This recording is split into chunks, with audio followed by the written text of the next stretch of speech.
نجات کا راستہ مل سکے، ہمیں حق کا راستہ مل سکے، ہمیں صراط مستقیم کا راستہ مل سکے۔ عزیزان من، اہل بیت ہی در حقیقت ذریعہ معرفت توحید، اہل بیت ذریعہ معرفت رسالت، اہل بیت ذریعہ معرفت قرآن ہے، اہل بیت ذریعہ معرفت حق ہے، اہل بیت ذریعہ معرفت ہدایت ہے، اہل بیت ذریعہ معرفت نجات ہے، اہل بیت ذریعہ معرفت صراط مستقیم ہے۔ بس یہی وہ صراط مستقیم کا راستہ ہے جس کو اپنانا ہے، جس پر عمل کرنا ہے، جو حق کا راستہ ہے، جو اہل بیت کا راستہ ہے، جو حسین کا راستہ ہے، جو علی کا راستہ ہے۔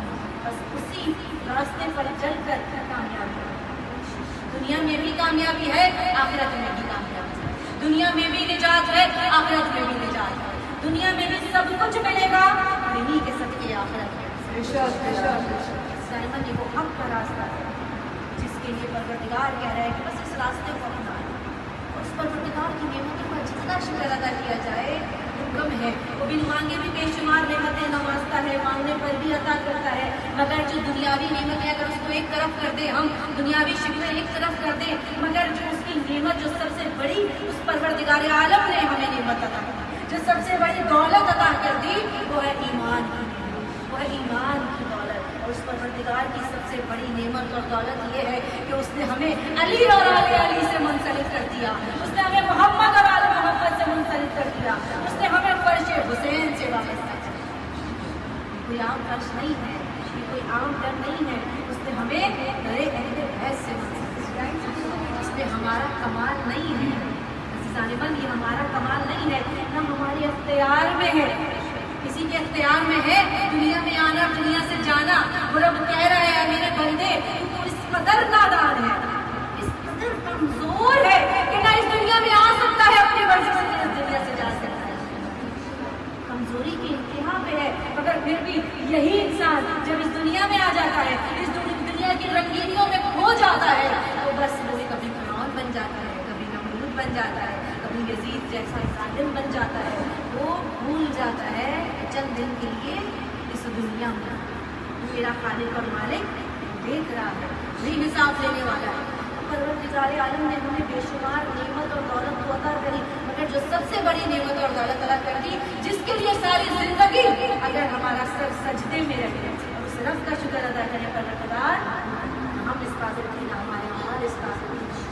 تمہارا کرم ہے میرے رب کہ تم نے ہمیں فرش حسین سے وابستہ کیا، تم نے ہمیں حسین اور آل حسین سے وابستہ کر دیا، علی جیسی عظیم ہستی سے وابستہ کر دیا۔ اس سے بڑی دولت اور ہمارے لیے کیا ہوا؟ ایک مرتبہ امام جعفر صادق علیہ السلام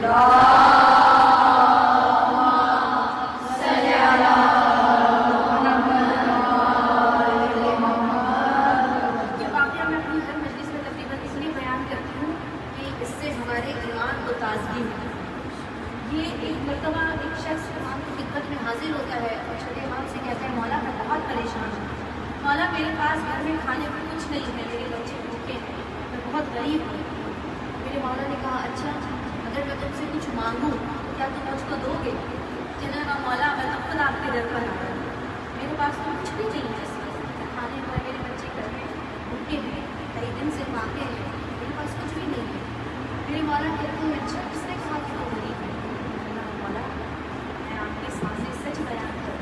مولا نے کہا اچھا یہ بتا کہ تیرے سینے میں ہماری محبت ہے کیا؟ تمہارے دل میں ہماری محبت ہے؟ کہنے لگا جی مولا میں آپ سے بے انتہا محبت کروں، آپ پر میرے ماں باپ قربان ہیں، ہم آپ سے محبت کرتے ہیں۔ مولا نے کہا اچھا میں اگر دنیا کی ساری نعمت اور دولت تمہیں دے دوں، اگر میں دنیا کی ساری دولت اور نعمتیں تم کو دے دوں اور تم سے بولوں کہ اپنے دل سے ہماری محبت کو نکال دیں، کیا ایسا کرے گا؟